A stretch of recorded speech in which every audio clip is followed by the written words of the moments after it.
أعوذ بالله من الشيطان الرجيم بسم الله الرحمن الرحيم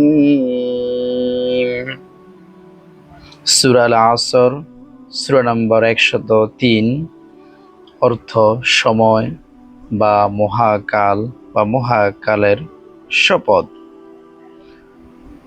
এটি মাক্কি সূরা, আয়াত 3 রুকু 1। ওয়াল আসরি, কালের কসম বা মহাকালের মহাসময়ের কসম।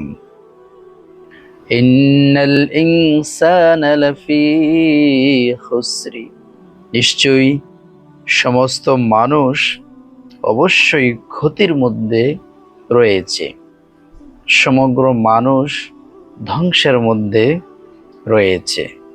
নিশ্চয়ই মানুষ অবশ্যই সার্টেনলি নিশ্চিতভাবে ধ্বংসের মধ্যে আছে। কারা ধ্বংসের মধ্যে আছে?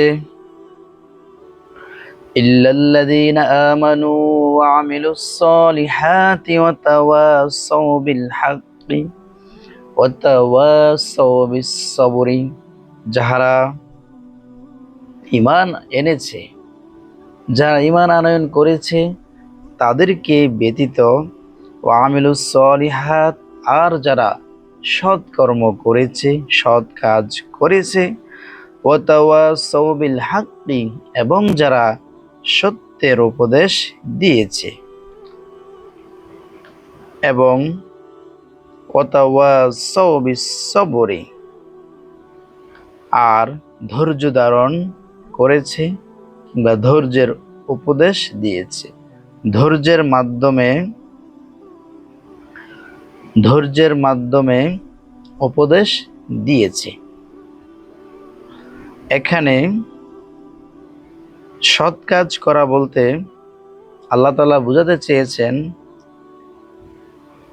এটি সহ আল কোরআনের অসংখ্য স্থানে ঈমান আনা, সৎ কাজ করা এবং আমল করার বিষয় দুটিকে আলাদাভাবে উল্লেখ করা হয়েছে। তাই ঈমানের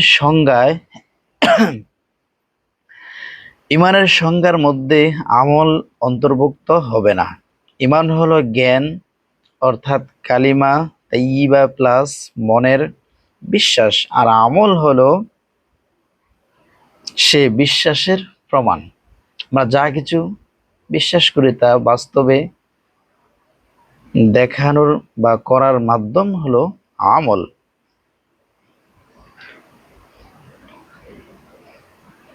আর সত্যের উপদেশ ও ধৈর্যের উপদেশ যারা দিয়ে, ধৈর্য ধারণ করে যারা আল্লাহ সুবহানাহু ওয়া তাআলার সন্তুষ্টি অর্জন করে, ওই সমস্ত ব্যক্তিদেরকে ছাড়া সমগ্র মানব জাতি ধ্বংসের মধ্যে রয়েছে।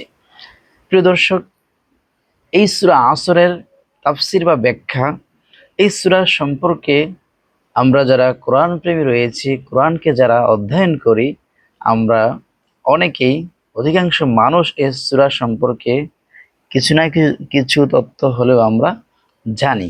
কারণ এই সূরাটি একটি প্রসিদ্ধ সূরা, ছোট্ট একটি সূরা এবং অর্থবহপূর্ণ একটি সূরা। এই সূরার মধ্যে মানব জাতির সময়ের গুরুত্ব অপরিসীমভাবে তুলে ধরা হয়েছে। স্বয়ং আল্লাহ তাআলা কাল বা সময়ের কসম করেছেন এবং মানুষের ধ্বংস লীলা সম্পর্কে তিনি বর্ণনা করেছেন, কারা ধ্বংসশীল আর কাদেরকে ছাড়া কারা বা সমগ্র মানব জাতি ধ্বংস বা ক্ষতির মধ্যে রয়েছে। এই বিষয়ে আল্লাহ তাআলা বলেছেন। আসুন আমরা পবিত্র কোরআনের প্রত্যেকটি সূরার অর্থ সহ জানি এবং সম্ভব হলে ব্যাখ্যা সহ পড়ার চেষ্টা করি। সম্ভব না হলে অন্তত পক্ষে প্রত্যেক দিন সূরার অনুবাদটাও যদি আমরা পড়ি, তারপর আমাদের মনে কিছুটা হলেও সাকিনা বা প্রশান্তি অনুভব হবে, প্রশান্তি লাভ করতে পারবো। আমাদের সকাল সন্ধ্যাটা শুরু হবে পবিত্র কোরআন দ্বারা, আর এর সাথে সারাটি দিন এবং রাত আমাদের প্রশান্তিময় কাটবে। আল্লাহ সুবহানাহু ওয়া তাআলা আমাদেরকে সূরা আসর সহ অন্যান্য সূরাগুলি, গোটা পবিত্র কোরআন যেন আমরা অধ্যয়ন করার মাধ্যমে মহান রব আল্লাহ সুবহানাহু ওয়া তাআলার সন্তুষ্টি অর্জন করতে পারি। ওমা তৌফিক ইল্লা বিল্লাহ। আসসালামু আলাইকুম ওয়া রাহমাতুল্লাহি ওয়া বারাকাতুহু।